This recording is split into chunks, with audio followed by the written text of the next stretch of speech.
무엇을 심을 것인가? 이와 같은 제목으로 말씀의 은혜를 나누겠습니다. 우리 인생을 돌아보면 인생이라는 것은 심고 거두는 것이 반복하는 과정입니다. 어제 심은 것을 우리는 오늘 거두고, 또 오늘 거둔 것을, 심은 것을 내일 거두게 됩니다. 어릴 때 심은 것을 우리는 인생 노년에 거두게 됩니다. 좋은 것을 심으면 좋은 것을 거두고, 나쁜 것을 심으면 좋지 않은 것을 거두입니다. 우리는 이 땅에서 심고 저 세상에서 거두기도 합니다. 사람이 무엇으로 심든지 심은 대로 거둔다는 것은 우리 인생을 잘 설명해 주는 큰 원리라고 말을 할 수가 있습니다. 우리가 우리 인생의 좋은 열매를 거두기 위해서는 어떤 것들을 심어야 될까요? 오늘 이 시간 세 가지를 같이 살펴보고 은혜를 나누겠습니다. 첫 번째, 좋은 생각을 심어야 합니다. 한번 따라 하시기 바랍니다. 좋은 생각을 심자. 그 생각이 어떠하면 그 사람의 됨됨이도 그러하다고 말씀을 했습니다. 내가 어떤 사람이 되면 어떤 인생을 사느냐 하는 것은 내가 지금 무슨 생각을 하고 어떤 생각을 하느냐에 달려 있습니다. 생각이 내 삶을 지배하고 내 행동을 지배합니다. 운동선수들은 실전 훈련을 하기 전에 먼저 생각 훈련을 먼저 합니다. 야구 선수들은 야구에 홈런을 치기 위해서 어떤 공이 들어오면 내가 어떻게 받아치겠다, 이 상상 훈련을 먼저 합니다. 축구 선수들도 마찬가지입니다. 내가 어떻게 공격을 해서 어떻게 슈팅을 하겠다, 먼저 생각을 합니다. 저는 한여름에 스키를 배우기로 결심을 했습니다. 겨울까지 기다릴 수가 없었습니다. 그래서 저는 겨울에 탈 스키를 여름에 미리 타는 훈련을 했습니다. 인라인 스케이트를 주문을 했습니다. 인라인 스케이트를 타고 한강변에 나갔습니다. 한강변에 가서 인라인 스케이트를 탈 때는 이렇게 탑니다. 근데 저는 이렇게 탔습니다. 스키를 타고 내려오듯이. 완전히 다른 사람들과 달리 저는 인라인 스케이트를 가지고 여름에 한강변에서 탔지만 실제로 내 마음속에서는 스키를 타고 있었습니다. 조금 경사가 있는 곳에 내려올 때는 이렇게 내려오지 않았습니다. 완전히 S자를 그리면서 내려오는 훈련을 했습니다. 처음에는 이제 겨울이 다가왔습니다. 스키장에 갔습니다. 내가 이 인라인 스케이트를 타면서 초급에서 타는 연습을 하고 중급에서 타는 연습도 했으니까 나는 중급에서 탈 수 있을 것이다, 그렇게 생각을 했습니다. 그래서 처음 스키장에 갔을 때 중급으로 올라갔습니다. 중급으로 올라갔다 시급을 하고 내려왔습니다. 죽을 것 같았습니다. 다시 초급으로 갔습니다. 초급에 몇 번 타다가 보니까는 이거 연습한 거는 생각이 들었습니다. 그래서 다시 중급으로 올라갔습니다. 폼은 물론 엉망이었습니다. 그렇지만 여름에 내가 스케이트를 타면서 생각했던 그 상상 훈련대로 겨울에 스키를 탈 수가 있었습니다. 우리 인생의 생각은 참으로 중요합니다. 생각이 환경을 다스립니다. 내 생각이 환경 가운데 갇혀 있으면 안 됩니다. 나의 생각이 나를 둘러싼 환경을 뛰어넘어야 됩니다. 그래야지 내가 넓은 환경 가운데서 살 수가 있습니다. 안 된다고 생각하면 안 됩니다. 그러나 된다고 생각하면 모든 것이 가능합니다. 1945년까지 사람이 1마일을 4분대에 돌파하지를 못했습니다. 최고 기록이 4분 1초였습니다. 그런데 한 외과 의사가 이런 발표를 했습니다. 인간도 1마일을 4분대에 돌파할 수 있다. 외과 의사가 사람의 근육을 조사하고 연구하고 난 다음에 그런 발표를 했습니다. 그러고 난 다음에 2년이 되지 않아가지고 1마일을 4분대에 돌파한 사람이 127명이나 됩니다. 생각이 사람을 만듭니다. 생각이 운명을 결정합니다. 여러분은 어떤 사람이 되기를 원하십니까? 그러면 생각을 바꾸시기 바랍니다. 성공하는 사람은 생각하는 것부터가 다릅니다. 안 된다고 생각을 하지 않습니다. 망할 것을 생각하지 않고 성공할 것을 생각을 합니다. 사람은 생각의 열매를 먹고 삽니다. 할 수 있다고 생각하는 사람이 해내게 됩니다. 그러므로 평소에 부정적인 생각이나 좋지 않은 것들을 생각해서는 안 됩니다. 욥은 고난을 당했습니다. 고난을 당하고 난 다음에 이렇게 고백을 했습니다. 욥기 3장입니다. 내가 두려워하는 그것이 내게 임하고 내가 무서워하는 그것이 내 몸에 미쳤구나. 평소에 두려운 생각을 했습니다. 이런 일이 생기면 어떻게 할까? 실제로 그런 생각을 했더니만 자기에게 그런 일이 닥쳤다고 고백을 했습니다. 그러므로 평소에 두려운 생각, 불안한 생각, 망하는 생각, 실패하는 생각, 이런 생각을 하기보다는 잘 되는 생각, 성공하는 생각, 긍정적인 생각을 하는 우리가 되시기를 바랍니다. 안 될 수 없다는 생각은 아예 아니다. 좋은 생각을 심으라고 했는데 좋은 생각이 어디에 있습니까? 그런 생각들은 어디 가면 찾을 수가 있습니까? 성경입니다. 성경은 하나님의 생각을 우리에게 보여줍니다. 하나님은 아무것도 없는 곳에서 캄캄한 가운데 빛이 있어라 하니까 빛이 생겼습니다. 아무것도 없는 바닷가에서 생명이 튀어나라 하니까 거기에서 생명체가 탄생을 했습니다. 할 수 있거든요. 무슨 말이냐? 믿는 자에게는 하지 못할 일이 없는 이라고 성경은 말씀을 합니다. 하나님은 죽은 자를 살리시고 없는 것을 있는 것처럼 부르시는 분입니다. 그러므로 하나님의 말씀을 여러분 자꾸 읽고 듣고 막 생각하고 곱씹어 보시기 바랍니다. 그러면 여러분의 생각이 점점 하나님의 생각을 닮아가게 됩니다. 성경은 먼저 그의 나라와 그의 의를 구하라고 말씀을 합니다. 그리하면 이 모든 것을 내게 다 하시겠다고 약속을 했습니다. 그러므로 우리는 하나님의 도우심을 받으며 살기 위해서는 풍족한 부유한 삶을 살기 위해서는 늘 하나님의 의, 하나님의 나라를 생각하며 살아야 됩니다. 하나님이 바울 사도의 인생에 함께 하셔서 그를 통하여 놀라운 능력을 나타내셨습니다. 왜냐하면 하나님이 보시기에 바울 사도는 그 생각이 늘 하늘나라로 가득 차 있었기 때문입니다. 바울 사도는 로마 감옥에 갇혔습니다. 억울한 누명을 쓰고 로마 감옥에 갇혔는데도 바울 사도는 풀려날 것을 생각하지 않았습니다. 복음을 먼저 생각했습니다. 자기가 갇힌 일로 인하여 원수들도 복음을 전하고 자기 편도 기도하고 복음을 전한다는 얘기를 듣자마자 바울 사도는 기뻐 춤을 추었습니다. 나는 이 안에서 기뻐하고 또 기뻐한다. 나로 인하여 더 많은 사람이 예수님을 증거하고 복음을 전하게 되어서 이보다 더 기쁜 일이 어디 있겠느냐, 그렇게 얘기를 했습니다. 바울 사도는 자기 목숨의 안일함과 유익을 먼저 생각하지 않았습니다. 복음과 하나님의 나라를 항상 먼저 생각했습니다. 그런 바울 사도에게 하나님은 놀라운 능력을 나타내셨습니다. 여러분은 항상 긍정적인 생각, 부유한 생각, 성공적인 생각으로 가득 채우고 하나님이 원하시는 생각대로 생각하는 모든 분들이 되시기를 주님의 이름으로 축원합니다. 두 번째, 좋은 말을 심어야 합니다. 따라하시기 바랍니다. 좋은 말을 심자. 생각은 나 혼자 하는 것이지만 말은 나 혼자 하는 것이 아닙니다. 말은 관계에서 하는 것입니다.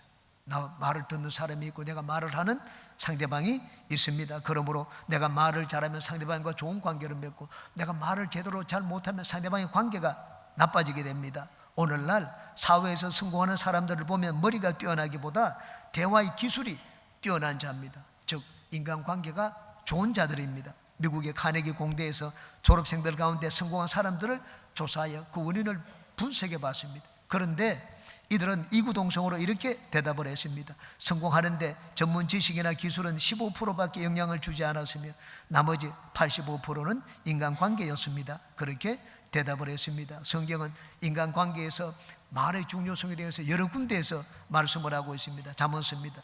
내 입의 말로 네가 얽혔으며 내 입의 말로 인하여 잡히게 되었느니라. 잠언서 18장입니다. 죽고 사는 것이 혀의 힘에 달렸나니 혀를 쓰기 좋아하는 자는 혀의 열매를 먹으리라. 그러므로 우리는 말을 잘해야 됩니다. 말을 잘한다는 것은 말을 많이 하는 것을 말하지 않습니다. 말을 잘한다는 것은 막 거침없이 말을 하는 것도 아닙니다. 상대방의 마음을 살피고 상대방의 형편을 살피고 상대방을 배려해서 말을 하는 것이 말을 잘하는 것입니다. 저는 어저께 아내에게서 이런 말을 들었습니다. 지난주에 새 신발을 신고 교회 갔는데 성도님 한 분이 저희 집 사람을 보고 계속해서 그 신발 얼마 주고 샀느냐 묻더라고 했습니다. 자기 부인에게 사주기 위해서 그런 질문을 했는지는 모르겠습니다. 사모님이 자꾸 그 말을 듣더니만 한마디 해 주셨다고 했습니다. 여자에게는 신발 값을 묻지 말고 신발이 너무 예쁩니다. 너무 잘 어울립니다. 아름답습니다. 그렇게 말하는 것이 좋은 말이라고 가르쳐 주었다고 말을 하는 걸 들었습니다. 여러분, 말을 하더라도 상대방을 불편하게 하는 말, 마음이 불편하게 하고 상대방이 대답하기를 꺼려하는 말, 그런 질문하는 것은 말을 잘하는 것이 아닙니다. 말을 할 때는 상대방을 인정해주고 높여주고 칭찬해주고 자랑해주는 그런 말을 하는 것이 말을 잘하는 것입니다. 말을 할 때는 내 자랑은 될 수 있는 대로 하지 않는 것이 좋습니다. 사람이 잘났다고 자기 자랑을 하는 사람은 누구나 다 싫어합니다. 사람만 싫어합니까? 하나님도 싫어합니다. 잠언서 27장입니다. 타인이 너를 칭찬하게 하고 내 입으로는 하지 말며 외인이 너를 칭찬하게 하고 내 입술로는 하지 말지니라. 자기 자랑하지 말라고 했습니다. 자기 손녀 자랑을 할 것 같으면 꼭 돈을 내놔야 됩니다. 밥을 사주고 자기 집안 자랑하라고 얘기를 했습니다. 특히 부부 사이에 상대방을 높여주고 칭찬하는 말을 많이 해야 됩니다. 여러분, 내 인생에 내가 제일 좋은 점수를 받아야 될 그 대상, 그런 관계에 있는 자가 누굽니까? 첫째는 하나님이고 둘째는 내 배우자입니다. 그러므로 여러분, 하나님께 항상 말로서 잘 보이시기 바랍니다. 저는 싫을 때도 없이 진짜 하나님 앞에 말을 많이 합니다. 내 말의 절반은 하나님에 대한 말입니다. 하나님 너무 좋습니다. 하나님 너무 감사합니다. 하나님 같은 분이 세상에 어디 있겠습니까? 저는 차를 타고 갈 때도 그렇게 기도하고 설교 준비를 할 때도 그렇게 기도하고 내 혼자 있을 때 우리 집사람과 대화를 할 때도 그 얘기를 많이 합니다. 여러분, 하나님과 좋은 관계를 맺기 위해서는 하나님을 자꾸 자랑하고 하나님을 송축해야 됩니다. 아내나 남편에게도 마찬가지입니다. 서로고 인정해주고 높여주는 말을 해야 됩니다. 저희 아내는 심심찮게 저를 기분 좋게 만들어줍니다. 지난주에는 제가 설교를 하고 내려왔더니만 나한테 다가와서 옷을 이렇게 만지더니만, 여보, 당신 양복이 너무 멋있더라고 했습니다. 설교의 은혜를 받았다고 해야 될 텐데 나 그 말을 지금까지 못 들어봤습니다. 옷이 너무 잘 어울리더라. 그래서 저도 저희 아내에게 닭살 돋는 멘트를 몇 마디 들려주었습니다. 말에는 능력이 있습니다. 예수님을 믿는 여러분들은 하나님께서 이 말씀으로 모든 만물을 지었다는 것을 항상 마음에 새기시기 바랍니다. 예수님이 병자를 고칠 때 여러 가지 도구로 사용한 것이 아닙니다. 말씀으로 병자를 고쳤습니다. 그러므로 우리는 무슨 말을 할 때는 믿음으로 해야 됩니다. 마태복음 18장입니다. 진실로 너희에게 이르노니 무엇이든지 너희가 땅에서 매면 하늘에서도 매일 것이요 무엇이든지 땅에서 풀면 하늘에서도 풀리리라. 우리 말하는 대로 될 것이라고 했습니다. 우리나라는 일제 식민 통치를 받았습니다. 6.25 사변을 거쳤습니다. 온 땅은 막 황무할 대로 황무해졌습니다. 세계에서 제일 못 사는 나라, 그 밑바닥 밑에서 두 번째 나라가 되었습니다. 국민들은 춥고 배고팠습니다. 그때는 막 코를 많이 흘렸습니다. 어릴 때 저도 기억이 납니다. 옷 가지고 코를 닦았던 기억이 납니다. 아이들이, 어린아이가 코를 흘리면은 이제 부모가 손수건이나 옷걸음 이런 걸 가지고는 코를 풀어줍니다. 때로는 손을 가지고 코를 풉니다. 흥 해라. 여러분, 나이가 드신 분들은 많이 들었을 것입니다. 그들은 코를 안 흘립니다. 그런데 우리 때는 코를 많이 흘렸습니다. 손수건을 가지고 흥 해라. 그럼 애가 흥 합니다. 그럼 코가 나옵니다. 우리나라가 어떻게 흥하게 되었느냐? 종종 목사님들이 얘기합니다. 흥해라, 흥해라. 그 말을 국민들 중에 그 얘기를 아는 사람이 없을 것입니다. 부모된 분들은 전부 다 흥해라, 흥해라.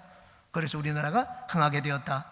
그런 말들을 합니다. 말에는 놀라운 능력이 있습니다. 부정적인 말을 하면 내가 부정적인 환경 가운데서 살고, 긍정적인 말, 감사하는 말을 하면 내가 감사할 만한 그런 환경 가운데서 살게 됩니다. 그러므로 여러분은 항상 믿음의 말, 긍정적인 말, 감사의 말을 많이 하는 모든 분들이 되시기를 주님의 이름으로 축원합니다. 세 번째입니다. 좋은 습관을 심어야 됩니다. 한번 따라 하시기 바랍니다. 좋은 습관을 심자. 습관은 참으로 중요합니다. 우리가 무엇을 행동으로 옮기기 위해서는 습관이 잘 길들여져 있어야 됩니다. 작심삼일이라는 말이 있지 않습니까? 저는 해마다 새학기 올라가면은 이번에는 공부를 잘하리라, 학습도 하고 복습도 하리라, 다 그런 결정을 합니다. 그런데 그 며칠 못 갑니다. 그런 경험을 여러분 모두가 다 해보셨을 것입니다. 왜 내가 마음을 먹은 대로 행하지를 못합니까? 여러분, 인내하고 끈기 있는 습관이 길들여지지 않아서 그렇습니다. 저는 우리 이 둘째 아들 조카가 왔는데 저 여러분들에게 진짜 자신할 수가 있습니다. 제 손자는 조카가 아니죠, 손자죠. 제 손자는 나중에 아주 이거 공부하는 것으로 아주 크게 될 사람입니다. 한번 보십시오. 이름은 임하준입니다. 나중에 신문에 이름이 날 것입니다. 저는 걔가 30살 때부터 한번 책상에 앉아가지고 책을 잡으면 일어나지 않는 것을 봤습니다. 여러분, 30살짜리 애가 2시간, 3시간 공부하겠습니까? 애는 그렇게 하는 걸 봤습니다. 야, 이놈은 태어날 때 그랬는지 엄마가 이렇게 길렀는지 모르지만은 끈기가 있구나.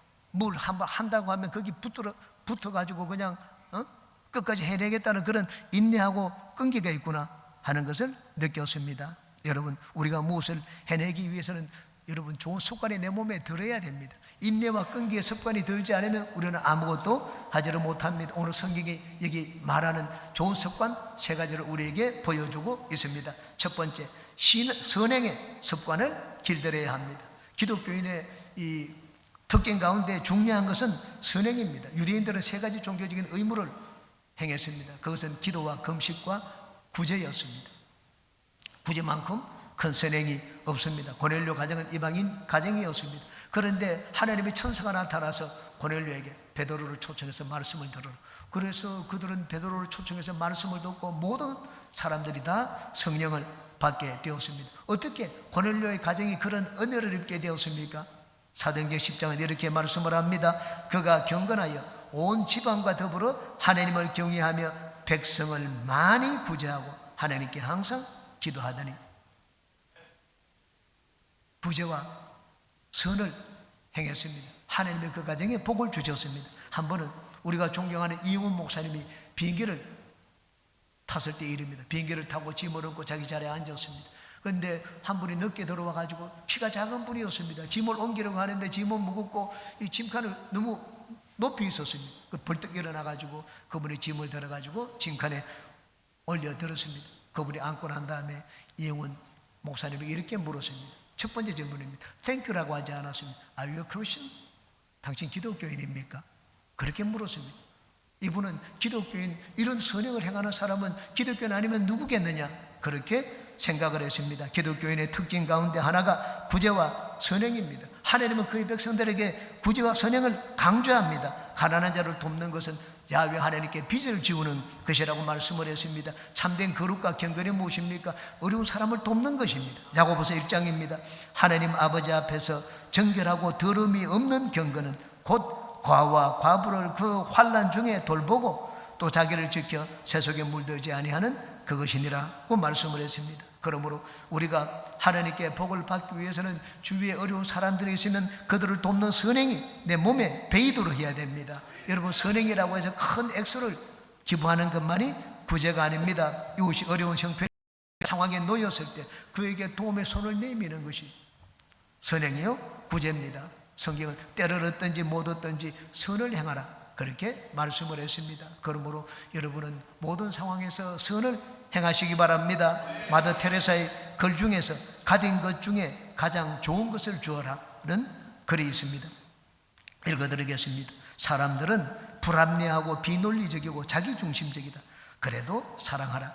당신이 선한 일을 하면 이기적인 동기에서 하는 것이라고 비난받을 것이다. 그래도 좋은 일을 하라. 당신이 성실하면 거짓된 친구들과 참된 적을 만날 것이다. 그래도 사랑하라. 당신이 정직하고 솔직하면 상처받을 것이다. 그래도 정직하고 솔직해라. 당신이 여러 해 동안 만든 것이 하룻밤에 무너질지 모른다. 그래도 만들라.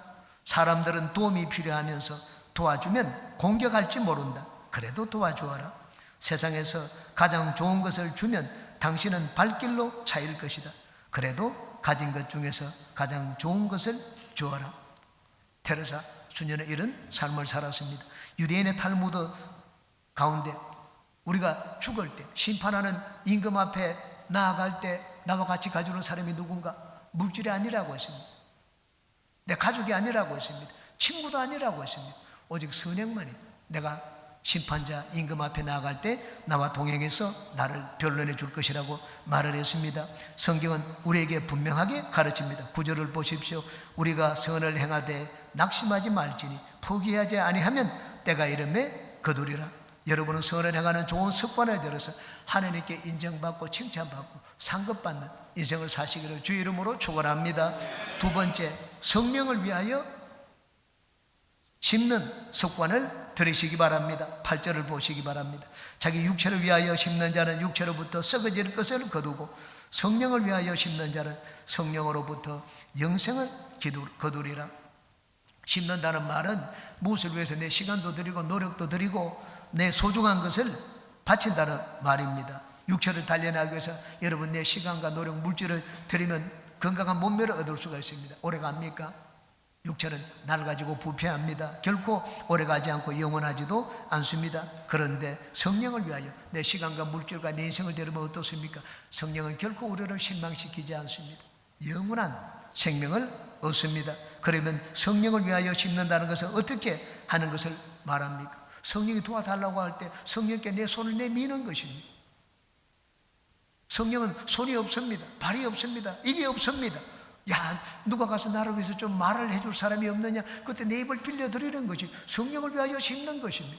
성령이 나가서 막 어려운 사람을 도우려고 하는데 성령이 가진 것이 없습니다. 그때 내가 나가서 성령의 마음을 알고 내 것을 드리는 것, 그것이 바로 성령을 도와드리는 것입니다. 성령께서 추수꾼의 일꾼을 부르실 때 내가 여기 있습니다 라고 대답하는 것이 성령을 위하여 심는 것입니다. 여러분, 우리가 주님을 섬기며 신앙생활 하는데 성령의 도우심이 절대적으로 필요합니다. 나 혼자 여러분 신앙생활 할 수가 있습니까? 혼자 신앙생활 하는 것은 너무나 힘듭니다. 성령의 도우심이 필요합니다. 그러므로 우리는 늘 성령 충만을 구하며 성령 하나님의 손을 잡고 인생을 살아야 됩니다. 주님을 잘 섬기기 위해서, 하나님을 잘 섬기기 위해서 성령 없이 하나님을 잘 섬길 수가 없습니다. 그러므로 내가 성령 충만한 삶을 사는 것이 하나님을 위하는 것입니다. 그것이 바로 성령을 위하여 심는 것입니다. 힘듭니다. 그러나 우리 인생 가운데 가장 유익한 습관은 성령을 위하여 심는 습관입니다. 여러분은 여러분이 가진 것을 가지고 육체를 만족시키려고 하지 말고 여러분이 가진 것으로 여러분의 삶으로 성령을 만족시키는 삶을 사시기를 주님의 이름으로 축원합니다. 세 번째, 마지막으로 중요한 것이 믿음의 습관입니다. 우리가 이 모든 것을 행하는 데 있어서 제일 중요한 것은 믿음의 습관, 믿음입니다. 믿음은 모든 것에 밑바닥에 든든히 깔려 있어야 됩니다. 생각을 해도 하나님을 믿는 믿음으로 생각하고, 말을 해도 하나님을 믿는 믿음으로 말을 하고, 성실하더라도 하나님을 믿기 때문에 우리는 성실하게 사는 것입니다. 믿음이란 구원을 받기 위해서만 필요한 것이 아닙니다. 예수님을 믿으면 구원을 받는다. 구원받기 위해서 그 순간에 필요한 것이 믿음이고 그 뒤에는 믿음이 필요 없습니까? 그렇지 않습니다. 믿음이란 우리 삶을 위해서 필요한 것입니다. 성경은 말씀을 합니다. 그러므로 무엇이든지 믿음으로 하지 아니한 모든 것이 죄라고 했습니다. 24시간 살면서 믿음으로 행하지 아니한 모든 것이 죄라고 말씀을 했습니다. 그러므로 여러분은 말을 해도 믿음으로 하고, 생각을 해도 믿음으로 생각하고, 어떤 행동을 하더라도 믿음으로 행동하는 여러분이 되시기를 바랍니다.